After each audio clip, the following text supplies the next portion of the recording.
Hello ladies and gentlemen, it's me, Clayton, and I got done watching the anime Miss Kobayashi's Dragon Maid.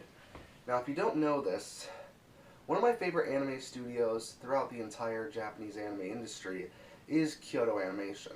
Mainly because whenever I watch a show that's made by Kyoto Animation, I usually really enjoy it, and even with their lesser projects, I range from still enjoying it to being indifferent towards it. I don't really hate any of the shows that they make. Whether it's Phantom World, Full Metal Panic Fumofu, or even Free Eternal Summer, they always manage to create anime that's relatable and comedy that's really, really funny. As such, I was very excited to see Miss Kobayashi's Dragon Maid, though it was based off a manga that I never read. So let's get to the story, shall we? The story centers around Kobayashi, hence the title, who is a middle-aged salary woman who's working for a computer programming firm, who in a drunken stupor meets a dragon named Toru in the forest. While in this stupor, she saves Toru's life and actually asks Toru if she wants to stay with her at her house.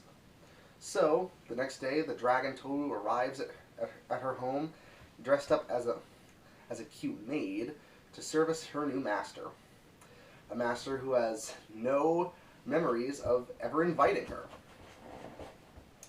And it gets even more crazy for Miss Kobayashi when Toru's friends come from the other world, the world of dragons, including the ludicrously adorable dragon child Kana, the highly sexualized but still lovable Lukua, aka Quetzalcoatl, the human-hating otaku Fafnir, and the big-eating harmony dragon named Elma, though Elma doesn't appear till episode 8. The series is a slice-of-life comedy that manages to use these dragon characters that can transform into humans to create entertaining scenarios as they adapt and interact with the human world. And it pulls off this feat very well, which is not surprising considering Kyoto Animation. I consider them the masters of slice-of-life comedy. But what makes this show a bit more than it's just a typical slice-of-life comedy is that you actually really do care about the characters. Miss Kobayashi may seem like a typical protagonist of this type of slice-of-life comedy, other than the fact that she's an androgynous woman rather than a good-looking guy. But her relationship with Toru is a very integral part of the series, and it's something that's handled very well, in my opinion. As is her relationship with Kana, her relationship with Fafnir and Lukua, Kana's relationship with a classmate, Fafnir's relationship with one of Miss Kobayashi's co-workers. The relationships throughout the series are handled very well. And even the ones that aren't given a lot of screen time have an inherent likability, mainly due to how lovable the characters are and how good the actors' performances are. And I mean this for both the English subtitled version and the English dubbed version, because the Japanese actors and the English actors pull off great performances on both versions of the show. I know some people had a problem with the dub of the show, but I personally thought it was okay. But, if you want my opinion, yeah, the Japanese version is better.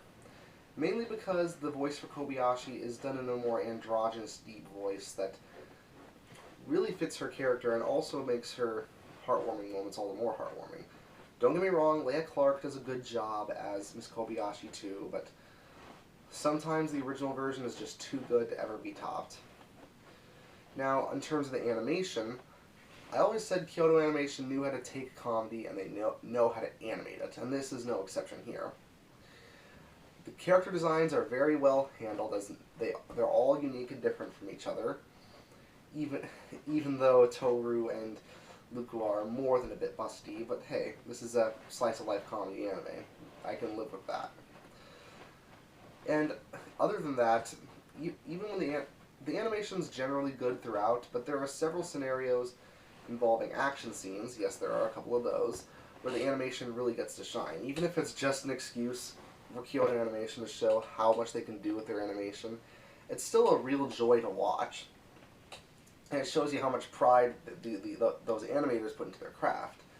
Not to mention, all of the dragons when they're in their dragon forms in the show are actually hand-drawn, which is something you don't usually see in anime that much anymore. It's actually very interesting considering they integrate so well into the environment in with the other characters to the point where you don't even really care that it's hand-drawn.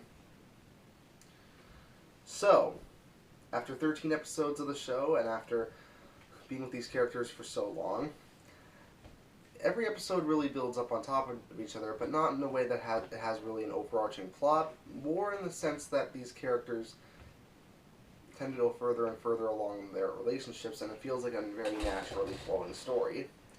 Despite this, I would like to see more from Miss Kobayashi's Dragon Maid, if only because these characters are so likable and the situations they find themselves in are so relatable to the point where a guy like me just wants to see more.